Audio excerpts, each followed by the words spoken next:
Birthdays కానీ anniversary కానీ celebration ఏదైనా సెలబ్రేషన్ స్క్వేర్ లోని ప్రైవేట్ థియేటర్స్ లో అన్ని రకాల సౌకర్యాలతో సెలబ్రేట్ చేసుకోండి.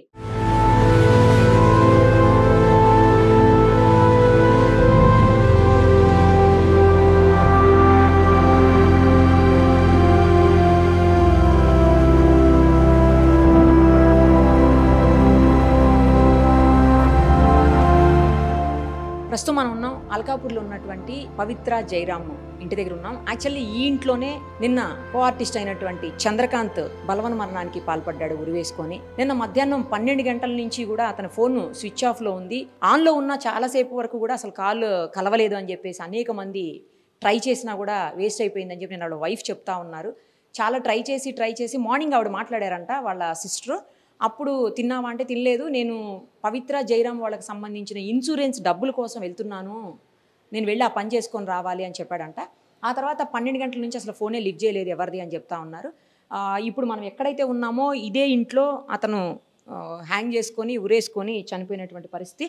ఇదే ఇంట్లో కొన్ని సంవత్సరాలుగా పవిత్ర జయరామ్తో కలిసి అతను సహజీవనం చేస్తున్నారు. మరి మ్యారేజ్ చేసుకున్నాను అని చెప్తున్నారు కానీ వాళ్ళ వైఫ్ అయితే మ్యారేజ్ చేసుకోలేదు, తెలీదు అని చెప్తున్నారు.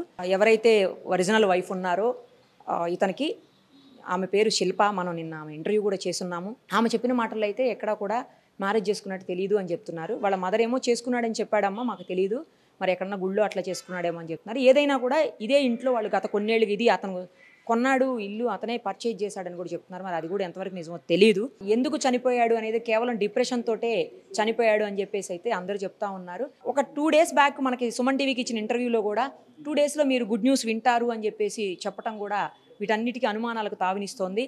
ఆ విషయంలోనే వాళ్ళ భార్య, ఫ్యామిలీ అందరూ కూడా మేమంతా ఉన్నాం కదా, ధైర్యంగా ఉండు, పాత విషయాలు ఏమీ కూడా మేము తిరగదోడము, పాత విషయాలు ఏమీ కూడా అసలు టచ్ చేయము, అడగము, నిన్ను వదిలేసాయి, పిల్లల కోసం వచ్చేసి. ఎందుకంటే 4 ఏళ్ళు 7 ఏళ్ళు చిన్న పిల్లలు ఉన్నారు, చాలా దారుణమైనటువంటి సిచ్యుయేషన్లో ఉన్నారు ఫ్యామిలీ అంతా కూడా. అతను వస్తే చాలు, అతను మాతో కలిసి ఉంటే చాలు అనేటువంటి పరిస్థితి వాళ్ళ వైఫ్ వ్యక్తపరుస్తూ ఉన్నటువంటి బాధ నిన్న మనం చూసాము. వాళ్ళ మదర్ కూడా నా కొడుకు నా దగ్గరికి వస్తే చాలు అని చెప్పేసి బాధపడ్డారు. ఇలా శవంగా వస్తాడని చెప్పేసి అనుకోలేదు అని చెప్పేసి వాళ్ళందరూ కూడా కన్నీరు మున్నీరు అవుతున్నటువంటి సిచ్యుయేషను. ఇప్పుడున్నటువంటి ఈ ఇంట్లోనే అతను ఉరివేసుకోవటం. నిన్న 12 గంటల తర్వాత నుంచే అతను ఫోన్ కాంటాక్ట్లో లేకపోవటం ఎవరికి. నిన్న సాయంత్రం వరకు కూడా వాళ్ళ పేరెంట్స్, వాళ్ళ వైఫ్ అందరూ ట్రై చేసి లాస్ట్కి ఒక ఫ్రెండ్ ఇక్కడ ఉన్నాడు అని చెప్తే వాళ్ళందరూ కలిసి ఇక్కడికి వచ్చి ఆ డోర్ని బ్రేక్ చేసి అతని బాడీని తీసుకొని వచ్చారు. అప్పటికే బ్లాక్గా అయిపోయాడు, బాడీ అంతా కూడా నల్లగా అయిపోయింది, చాలా ఎప్పుడో జరిగింది, గట్టిగా అయిపోయింది బాడీ కూడా అని చెప్తా ఉంది. సో మేబీ మధ్యాహ్నం ఎప్పుడో ఈ ఇన్సిడెంట్ జరిగి ఉండాలి. తర్వాత ఇంకొకటి ఏంటంటే వాళ్ళ పిల్లలు కూడా ఇక్కడ లేరు. వాళ్ళు కూడా ఆమె క్రిమేషన్ తర్వాత, ఆమె అంత్యక్రియల తర్వాత బెంగళూరు వెళ్ళిపోయినట్టు తెలుస్తోంది.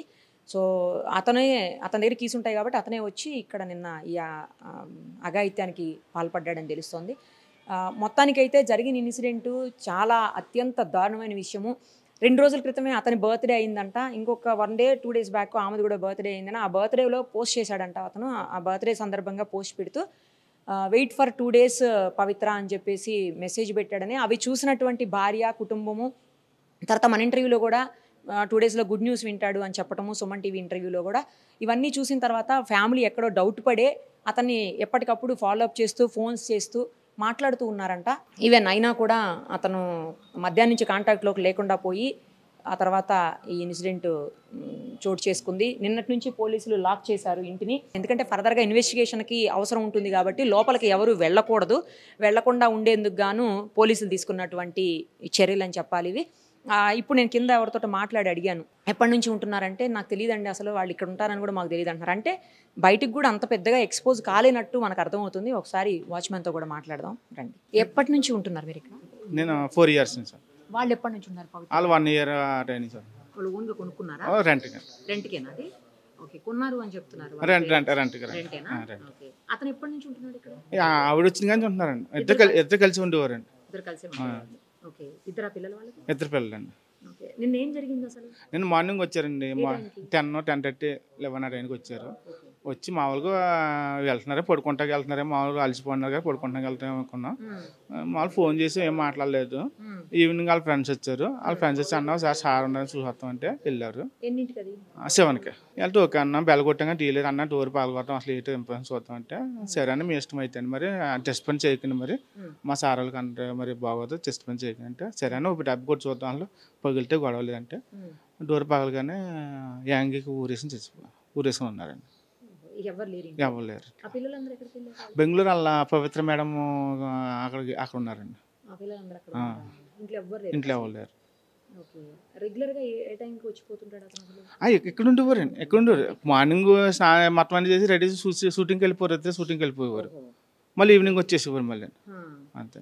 నిన్నైతే పొద్దున రావటం ఇదంతా జరిగింది. ఇదేమైనా మాట్లాడారా మీతో? మా దేశం మేము మాట్లాడాలి. నిన్న కానీ మొన్న కానీ ఈ ఇన్సిడెంట్ తర్వాత మొన్న ఒక రోజు ఇచ్చారు మాటలు ఎలా పోయారు అనగా మాకు అసలు అంత లేదు ఎలా పోయారు అని చెప్పేవారండి. ఆవిడ మాట్లాడేవాళ్ళు ఎప్పుడన్నా పవిత్ర?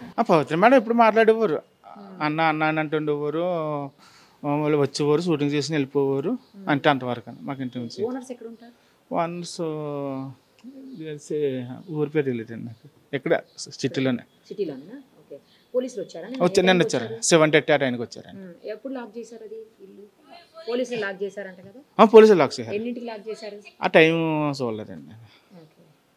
కీస్ ఎక్కడ ఉన్నాయో తెలుసా? కీస్ పోలీసు వాళ్ళు వాళ్ళ దగ్గర ఉన్నారు కీస్. తర్వాత బాడీని దింపి తీసుకుని వెళ్ళారు. ఆయన దింపేసరికి చనిపోయి ఉన్నారు. చనిపోయి ఉన్నారండి. అప్పటికే చనిపోయారు. ఎప్పుడు జరిగి ఉండొచ్చు అన్నారు? తెలియదండి మనకి. పోలీసులు అదేం చెప్పలేదు మనకి. వాళ్ళ ఫ్రెండ్స్ కానీ అసలు ఏం చెప్పలేదు. మామూలుగా అయితే ఎవరితో గొడవలు పడతారు? లేదు అలాంటి అలా మంచిగా ఉంటారు అసలు అలాంటిది ఏం లేదు. వాళ్ళ పని ఇందాక నేను ఎవరో కనిపిస్తే అడిగాను మీరు చూసారా అంటే అసలు ఎప్పుడు చూడలేదండి మేము ఎప్పుడు. అంటే ఆయన అంటే పొద్దున్నే వెళ్ళిపోయి షూటింగ్కి వెళ్ళిపోరు పొద్దున్న 6కి 7కి వెళ్ళిపోవారు మళ్ళీ నైట్ ఎప్పుడు వచ్చేవారు అంతే అంతవరకు అని. అది ఫ్రెండ్స్ అట్లా వచ్చేవాడు కదా? ఎవరు వచ్చేవారు కాదు. వాళ్ళ వైఫ్ వచ్చేదా? అసలు అసలు తెలియదు నాకు అసలు తెలియదు వాళ్ళ వైఫ్ అనేది. అది నిన్నైనా న్యూస్లో ద్వారా తెలిసిందంటే ఆయన రెండో పెళ్ళి అయిందని మనకు తెలియదు. అసలు కాదు మొదట ఆవిడ పెళ్లి తెలియదు నాకు తెలియదు అసలు. ఇద్దరు పిల్లలు ఉన్నారు అయ్యేది వాళ్ళు ఎవరు ఎప్పుడు రాలేదు? ఎప్పుడు రాలేదండి ఈ 1 year లో అసలు. సుమన్ టీవీలో మీ పర్సనల్ అండ్ బిజినెస్ ప్రమోషన్స్ కోసం కింది నెంబర్కి కాంటాక్ట్ చేయండి.